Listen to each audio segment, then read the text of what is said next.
Hola, soy Mauricio José Schwartz y esto es El Rey va desnudo.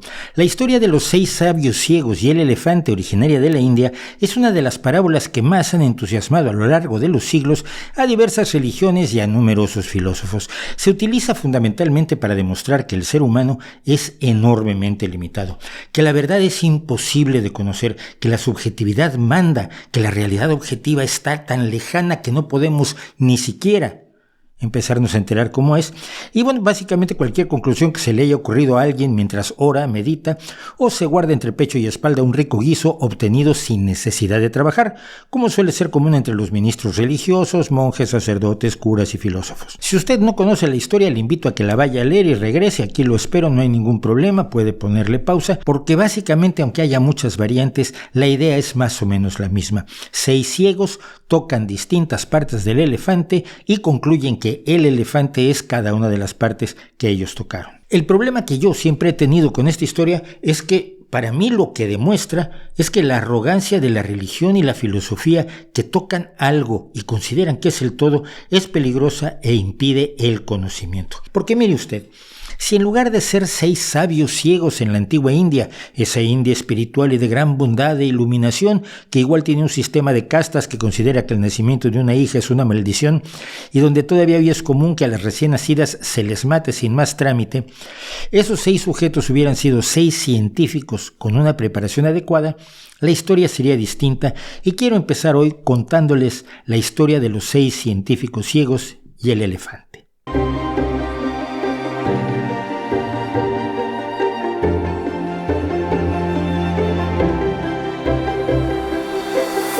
Había una vez 6 científicos ciegos, 3 hombres y 3 mujeres, como corresponde a estos tiempos, que pese a su formación, por alguna extraña e incomprensible causa que no viene al caso desentrañar ahora, nunca habían tenido noticia de la existencia del elefante. Hartos de su ignorancia, viajaron a la India para poder estudiar al elefante y pronto se encontraron de frente con un manso paquidermo y se les ofreció la oportunidad de conocerlo mientras éste se comía un poco de hierba.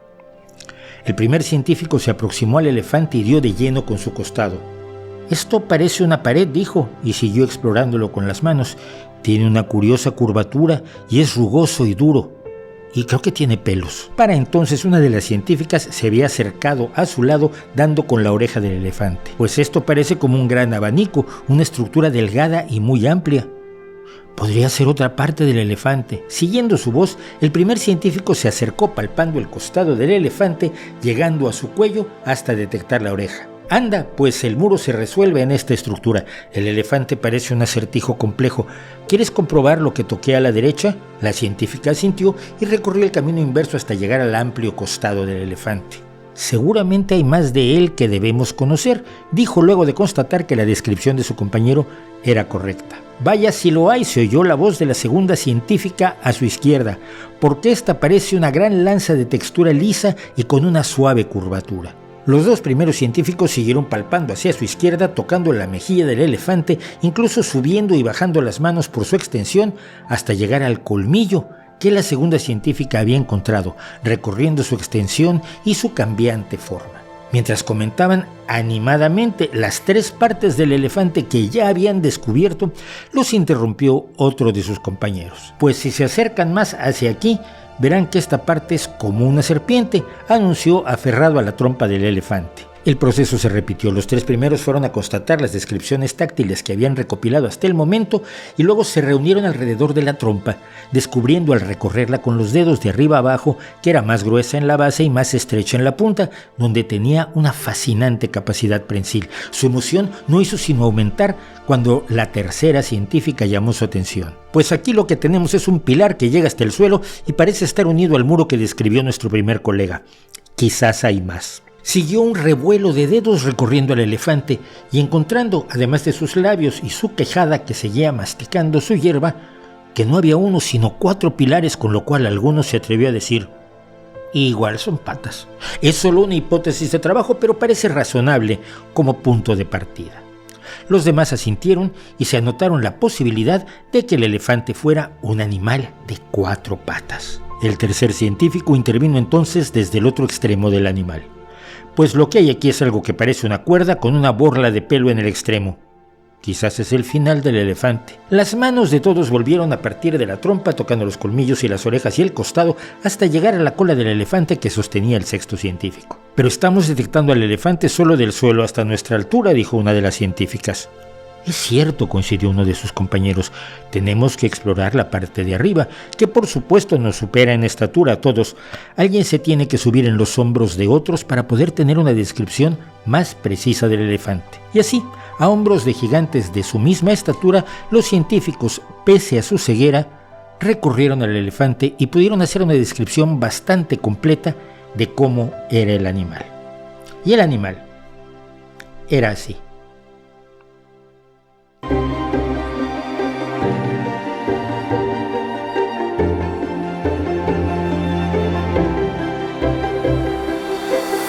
No lo sabemos todo. Si lo supiéramos ya no tendríamos que hacer ciencia, ya no tendríamos que hacer descubrimientos. Quienes ofrecen verdades absolutas e inmutables son la filosofía y la religión. Y cuando evolucionan es tan a capricho como cuando se originan. La Iglesia Católica puede proclamar la existencia del limbo o decir, miles de años después, que igual no existe. Pero todo, tanto su existencia como su inexistencia, sobre las mismas bases inexistentes, sobre la ocurrencia, sobre la invención, sobre la interpretación teológica de ciertos escritos que tampoco tienen bases. Por su parte, el marxismo puede argumentar que la lucha de clases es el motor de la historia y esto se mantiene como dogma hoy, aunque haya otros elementos que claramente mueven a la historia y los hayamos podido demostrar desde tiempos de Marx hasta hoy, que ya ha pasado un tiempo. La ciencia, a la que con tanta frecuencia se le acusa de arrogante, incluso por parte de algunos científicos que usted los habrá oído, es sin embargo en realidad mucho más humilde como disciplina. No busca la verdad, sino hacer afirmaciones y obtener modelos razonablemente certeros que pueden evolucionar o ampliarse e incluso reformularse al paso del tiempo para describir cada vez mejor la realidad. Y esa descripción cada vez mejor de la realidad lleva a que muchas personas que creen que las verdades deben ser absolutas, totales e inamovibles, le reclamen a la ciencia cuando cambia de opinión. Recordemos, por ejemplo, durante la pandemia, cuando muchos de los negacionistas se quejaron de que primero se dijera que no eran necesarias las mascarillas y luego se dijera que sí. Que primero se dijera que iba a tardar mucho tiempo en hacerse una vacuna y luego resultó que fue afortunadamente menos tiempo el que requirió. Que se decía que era conveniente lavarse las manos porque al parecer el virus se transmitía por contacto y luego se dijo que bueno, no, en realidad, ahora que tenemos otros datos, sabemos que solo se transmite por vía aérea. Y así, tantas cosas que hicieron que muchos salieran a la calle reclamando, nos mienten, si dijeron una cosa, ¿por qué cambian de opinión? Porque esto es ciencia, porque no es religión ni filosofía. Y esto nos lleva curiosamente a que muchos negacionistas de la ciencia, muchos que rechazan la verdad objetiva, muchos que dicen que todo es subjetivo, muchos creyentes en esos 6 sabios que no sabían moverse más allá de lo primero que tocaban, nos digan que, sin embargo, cuando un científico no está de acuerdo con el consenso científico, o bien cuando un científico tiene creencias irracionales, no demostradas, religiosas o patentemente absurdas, seguramente ese sí tiene razón. Todos los científicos están equivocados, salvo aquel científico que rechaza la ciencia. Y luego vienen y te dicen, la ciencia dice que Dios existe. O por lo menos la ciencia dice que es muy posible que Dios exista. Y así nos lo han hecho saber, refiriéndose a ciertos científicos que han expresado sus muy válidas y muy personales creencias religiosas.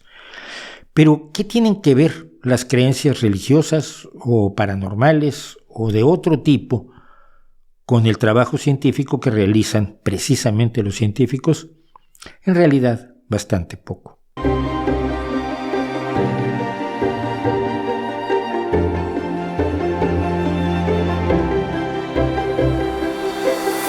Un ejemplo enormemente sólido es el de Sir Isaac Newton, el fundador de la mecánica clásica, el descubridor de las leyes de la gravitación universal, el descubridor de las leyes de la óptica, el creador o uno de los creadores con Leibniz del cálculo diferencial e integral y una de las mentes más preclaras que han existido en la historia de la humanidad, según otras mentes preclaras. Sin embargo, Newton era enormemente religioso, cosa que por otro lado no era raro.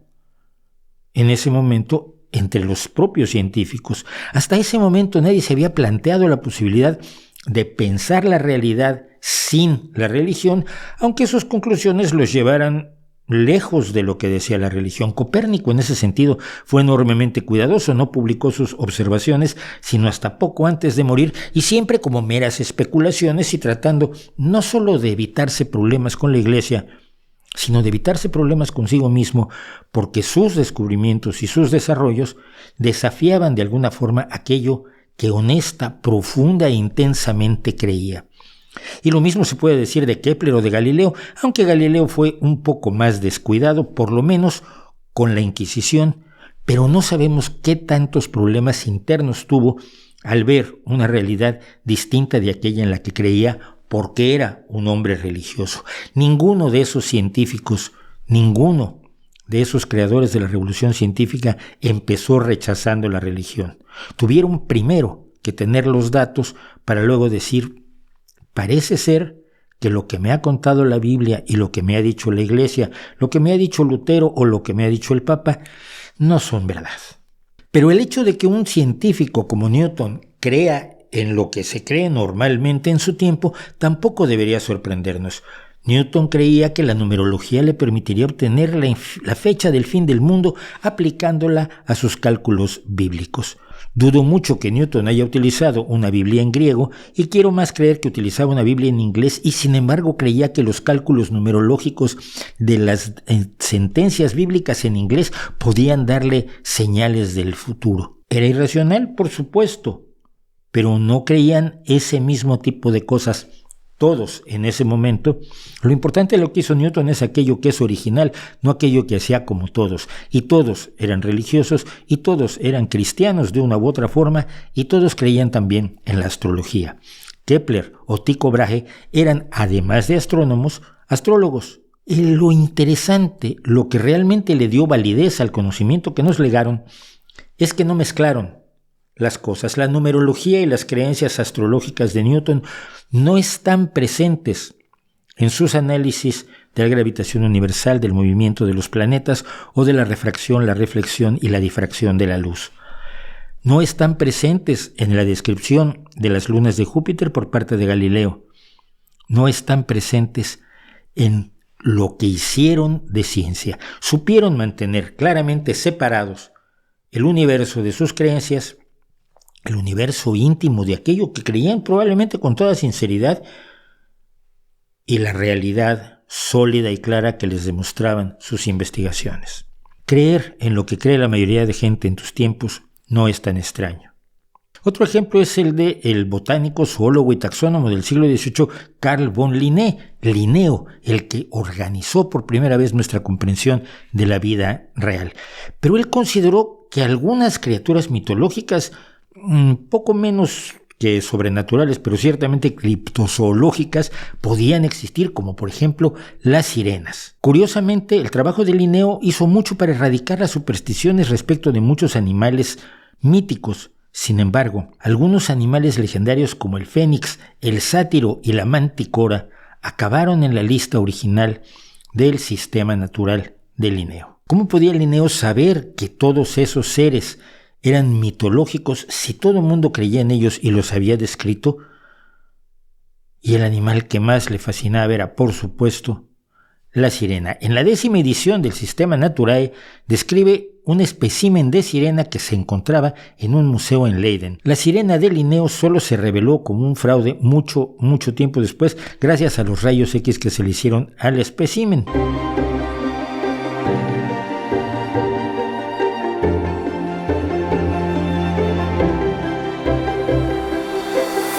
Y cuando el espiritismo se apoderó del mundo, numerosos científicos se plantearon la posibilidad de que el espiritismo y otros fenómenos como la telepatía fueran reales, y muchos de ellos fueron claramente engañados por famosos embusteros. Y es que el espiritismo además jugaba con los sentimientos más profundos de la gente, con la posibilidad de ver a sus seres queridos muertos. Tal es el caso del físico británico Oliver Lodge, uno de los que ayudaron al desarrollo del telégrafo, pero que a la muerte de su hijo se empezó a interesar en las sesiones espiritistas. Y si bien ya hemos hablado en este canal de algunos premios Nobel que han creído barbaridades o han afirmado barbaridades o se han apuntado a teorías de la conspiración de lo más delirantes, no fuimos exhaustivos. Por ejemplo, nos faltó Charles Richet, que ganó el premio Nobel por su trabajo sobre la anafilaxis, pero que estaba fascinado por la idea de los fenómenos psíquicos y estaba convencido de que el ser humano podía proyectar sus fuerzas corporales para disparar eventos físicos, lo que se conoce como telequinesis, que se podían tener premoniciones y que el ser humano podía crear ectoplasma. Richet estaba tan convencido de la existencia de lo paranormal que llegó a lo peor que puede hacer un científico: encubrir, al menos en un caso, las pruebas de un fraude paranormal. Como miembro del Instituto Metapsíquico Internacional, Richet estaba consciente de que las fotografías que se habían tomado a la medium Eva Carrier, que supuestamente mostraban ectoplasma, eran falsas. Sin embargo, lo encubrió, ya que necesitaba que el público tuviera evidencias de los fenómenos psíquicos para que siguieran creyendo que eran genuinos. El astrónomo francés Camille Flammarion, que también creía en el espiritismo, en alguna ocasión dijo que los gases del cometa Halley acabarían con la vida en la Tierra, provocando un pánico en 1910 absolutamente innecesario, como sabemos. Flammarion también creía en la vida extraterrestre, pero de una manera muy peculiar. Pensaba que, basándose en las ideas de otro escritor, cuando la gente moría reencarnaba en otro planeta y allí vivía una vida hasta que volvía a morir, reencarnaba en otro planeta y finalmente cerraba el ciclo volviendo a nacer en la Tierra. Afortunadamente, Flammarion no introdujo estas ideas en su labor como astrónomo. Otro de los más famosos creyentes en el espiritismo fue Alfred Russel Wallace, el hombre que desarrolló independientemente la teoría de la evolución con Darwin. Las teorías de Darwin y Wallace se publicaron simultáneamente y Darwin siempre reconoció que Wallace había llegado a las mismas ideas por otro camino.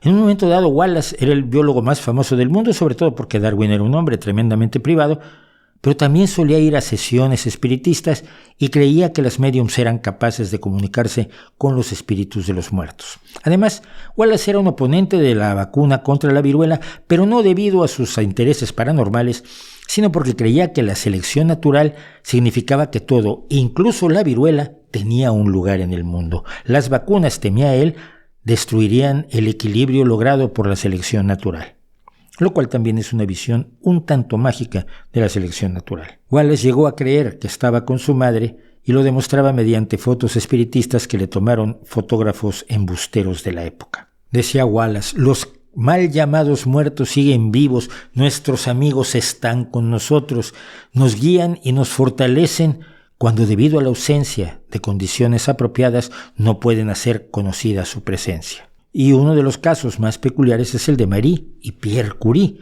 los ganadores del Nobel Marie y Pierre Curie. Marie, la única persona que ha tenido 2 premios Nobel en la ciencia, iban a sesiones espiritistas, sobre todo con la medium italiana Eusapia Palladino, una de las embusteras más extraordinarias de la historia del espiritismo, y se asombraban con lo que ella hacía y creyeron en el espiritismo y llegaron incluso a especular sobre una posible fuente espiritual de la energía que liberaban los elementos radiactivos. Un detalle curioso respecto del espiritismo y otras manifestaciones presuntamente paranormales que han sido atestiguadas por científicos es algo que James Randi señaló con mucha claridad cuando el fenómeno Uri Geller empezó a estallar por el mundo. Los científicos no están preparados para enfrentar a un buen embustero, alguien especializado en el engaño, porque los científicos esencialmente nunca esperan que sus sujetos experimentales los engañen a propósito, ni sus materias físicas, ni sus reacciones químicas, ni sus seres biológicos con los que trabajan están allí para engañarlos.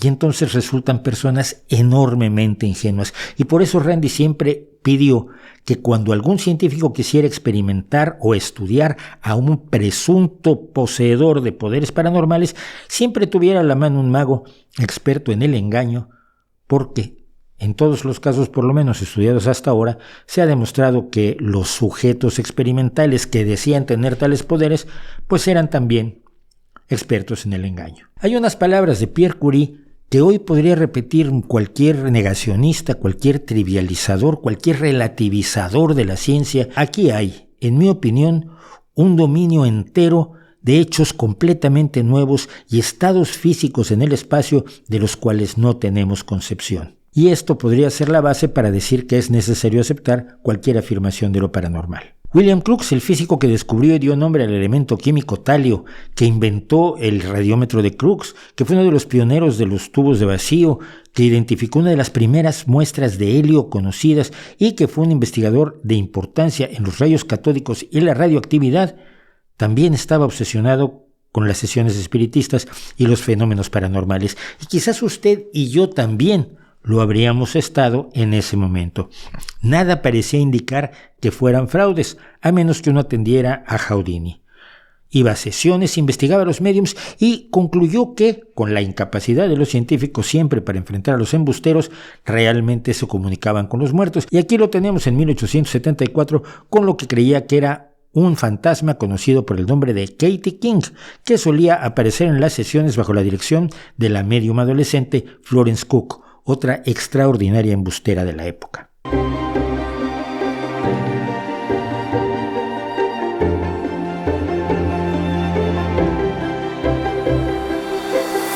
Otros científicos simple y sencillamente han decidido ir más allá de sus datos, independientemente de que esté de moda o no en un momento dado lo que están proponiendo. Uno de estos personajes fue David Joseph Bohm, un científico que fue descrito como uno de los físicos teóricos más significativos del siglo XX, pero que también tenía ideas absurdas respecto de la teoría cuántica, de la neuropsicología y la filosofía de la mente. Fundamentalmente fue de los primeros que pensaron que quizás los hechos que podían observarse en la cuántica tenían alguna relación con nuestra mente, nuestra conciencia o algo así. Pero esto quien lo llevó a sus límites más extremos fue Fritjof Capra, el autor del libro El Tao de la Física, una exploración de los paralelismos entre la física moderna y el misticismo oriental. Capra consiguió así dar a los místicos orientales, a los gurús procedentes de la India, negocios y millones sin fin.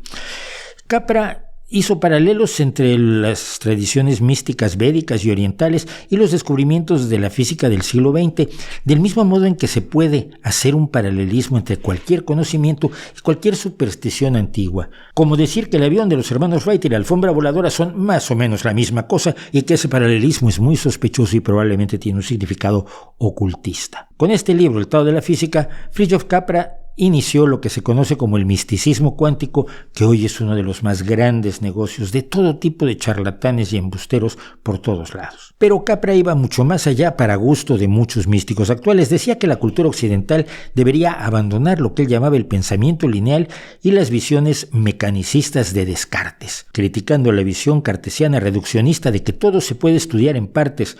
Para entender el todo, mira, como el elefante, sugería un enfoque holístico, otra palabra que ha generado millones. Otro alumno de ciencia que finalmente la abandonó para proponer ideas sin base alguna, pero que suenan muy bien, es Rupert Sheldrake, un biólogo que ha propuesto la resonancia mórfica, según la cual todas las cosas están conectadas entre sí a través de una red que no se puede ver, pero en la que tienes que creer. Ha sido bioquímico en la Universidad de Cambridge, ha sido académico de Harvard y ha investigado para la Real Sociedad. Pero también ha sido alguien que ha hecho investigaciones en lo paranormal, como la precognición, la telepatía y el efecto psíquico del observarse, y no ha tenido jamás un solo resultado digno de ser compartido en una revista científica. Las conclusiones de Sheldrake no proceden, por supuesto, del estudio de la biología, sino de su interés en la filosofía de la India, el hinduismo y la meditación trascendental, y pasar tiempo en monasterios budistas, como el año y medio que estuvo en el ashram Saksidananda de Bede Griffiths, un monje benedictino que se había dedicado al hinduismo porque parece que era mejor negocio. A partir de allí desarrolló su concepto de la resonancia mórfica, que no tiene ninguna prueba de su verdadera existencia, pero le interesó a sus colegas como a los filósofos y lingüistas del Colegio de Clare porque eran gente de mente abierta. Aunque esta idea de que todas las cosas están interconectadas en una red telepática con memorias colectivas dentro de la especie, pues no fue probada nunca. Esto molestó muchísimo a Sheldrake, a quien no le gustó que se burlaran de su idea.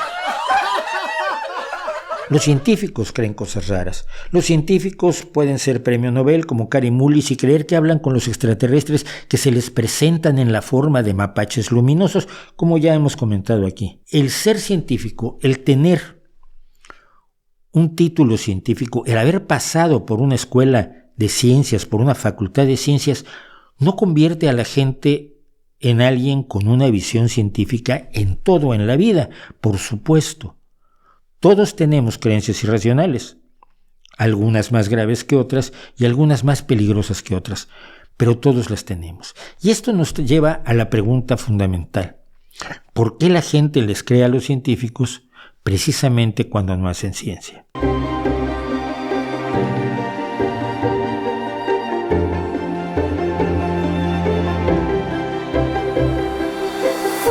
Cuando hablo sobre ateísmo, cuando hablo sobre la falta de evidencias de la existencia de las deidades, de todas las deidades, siempre hay alguien que se aproxima y me dice: pero hay un científico que dice que es muy tonto ser ateo y es que dice que es posible que exista Dios. Y nunca me dicen en qué Dios cree ese científico ni en qué se basa. Parten de la idea de que como esta persona estudió ciencia y cree en Dios, se crea una especie de vínculo mágico según el cual su formación científica, la totalidad de su formación científica y la totalidad de toda la ciencia del universo se vierte en el concepto de que Dios existe, y si este científico cree en Dios, pues ya no hay discusión posible. Que no sea ese el científico que le diga a usted que el hombre llegó a la luna, o que el calentamiento global existe, o que la COVID fue un virus real que no se escapó de un laboratorio, porque entonces usted dejará de creerle. Pero si le dice que Dios existe, suena bien. Eso tiene un nombre. Por un lado está lo que se llama el sesgo de confirmación, es decir, cuando alguien dice algo que nos gusta y que confirma nuestras creencias previas, le damos un enorme peso a su opinión. Y por otro lado está la falacia de autoridad, la idea de que alguien con cierta autoridad tiene mayor capacidad que el resto de la humanidad para hablar de cualquier tema, y por eso se utiliza gente famosa para hacer anuncios. Usted puede creer que un gran futbolista sabe más de maquinillas de afeitar o de automóviles que una persona que no es futbolista. Al unir la imagen de un futbolista importante con un automóvil, los publicistas esperan que usted saque la conclusión de que ese automóvil ha de ser buenísimo porque lo dice un señor que mete muchos goles, por irracional que sea esto. Recientemente hemos podido ver a Greenpeace contratando a algunos actores más o menos de la comedia ligera española para presentar sus más aterradores y sensacionalistas anuncios sobre el plástico, sobre la sequía y sobre lo que usted quiera. ¿Es cierto acaso que una comediante que nos puede resultar enormemente simpática y agradable sabe más sobre la contaminación de plásticos que, digamos, un científico que nos explique que la mayor parte de los plásticos que llegan al mar vienen de China, donde Greenpeace no suele manifestarse? No. Pero al tener la imagen de una persona conocida que nos ha dado grandes momentos en la televisión junto al tema de los plásticos, la hace más creíble. Y ese es el error de muchos científicos, que cuando expresan sus creencias personales, individuales y absolutamente legítimas, olvidan mencionar que se trata solamente de eso, de sus creencias, y que no tienen ninguna base para tenerlas como no la tiene ninguna persona. Les suena lógico, les parece razonable, se los enseñaron cuando eran pequeños, les daban muchos dulces en el catecismo, a ellos, a mí no, a mí nunca me dieron, o algo así. Es decir, que sus creencias no tienen como fuente la ciencia. Cuando la gente dice: Einstein decía que Dios no juega a los dados, sí, pero Einstein no hablaba de un Dios personal, de un Jehová, porque el propio Einstein decía que no creía en un Dios personal. Pero constantemente la gente viene a decirte que Einstein creía en el creacionismo y por lo tanto el creacionismo debe ser mejor explicación que la que dan no un físico relativista como Einstein, sino todos los biólogos evolutivos desde Darwin, porque los biólogos evolutivos desde Darwin no son tan famosos como Einstein, o no salen mucho en YouTube, o no tienen un premio Nobel, o no son rebeldes en contra del sistema, y los rebeldes en contra del sistema siempre nos caen bien porque se supone que nos van a salvar a todos nosotros. Los científicos se equivocan en ciencia. Afortunadamente, la ciencia tiene métodos de autocorrección. Cuando un científico presenta un trabajo mal hecho, la revisión por pares misma de las publicaciones científicas puede detectar los errores e impedir que se publique una barbaridad. Y si la barbaridad llega a publicarse, habrá otros muchos científicos que leerán ese artículo, algunos de ellos incluso repetirán los experimentos y dirán: esto no funciona. La ciencia tiene esos mecanismos que no tienen ni la religión ni la filosofía. Cuando un científico habla de religión o de filosofía, no está hablando como científico. La labor científica se limita a los hechos, a los datos, a lo que se puede obtener de una manera observable e independientemente verificable. El concepto de algo independientemente verificable es lo que cambió el pensamiento humano a partir de la aparición de los métodos de la ciencia. No tienes que creerlo porque lo dice el cardenal, porque lo dice el obispo, porque es dogma proclamado por el Papa. No tienes que creerlo porque lo dice la Biblia o porque lo dijo Santo Tomás. Puedes no creerlo, pero si lo verificas independientemente, estás obligado a aceptarlo. Si algo 10 veces más pesado que otra cosa cae 10 veces más rápido o no, son hechos independientemente verificables. La ciencia funciona aunque no creas en ella. Y este pequeño detalle de lo independientemente verificable, por supuesto que no es aplicable ni a las creencias legítimas, filosóficas o religiosas de aquellos que son científicos y que se hacen famosos también legítimamente divulgando ciencia o dando clases o haciendo experimentos o ganando premios Nobel. Pero cuando un científico de gran importancia, una bióloga como Lynn Margulis, dice que los ataques a las Torres Gemelas en Nueva York no fueron realmente llevados a cabo por Al-Qaeda, no lo está diciendo como bióloga, lo está diciendo como ciudadana que tiene una creencia irracional que no se puede mover con nada, que es impermeable a los hechos y a los datos. Como si cree en Dios o como si cree que el VIH no produce el SIDA, que parece que era otro problema que tenía Lynn Margulis. Los científicos se equivocan, pero en el proceso de equivocación y en el proceso de corrección y autocorrección de la ciencia, tarde o temprano, los hechos salen a la luz. Los grandes fraudes científicos acaban durando menos de lo que duran los grandes fraudes en otros terrenos. Afortunadamente. ¿Quiere decir esto que la ciencia es perfecta? Ciertamente que no, y no lo voy a decir yo, que solamente soy un periodista que habla de ciencia. Pero sí le pregunto una cosa, ¿qué prefiere usted? ¿Informarse de las partes de un elefante con la historia de los 6 sabios ciegos de la India o tener una idea bastante más completa, mejorable e integral del elefante a través de los 6 científicos ciegos de la fábula que me atreví a hacer? Los 6 científicos ciegos, sin duda alguna, nos dan un elefante mucho más real. ¿No cree usted?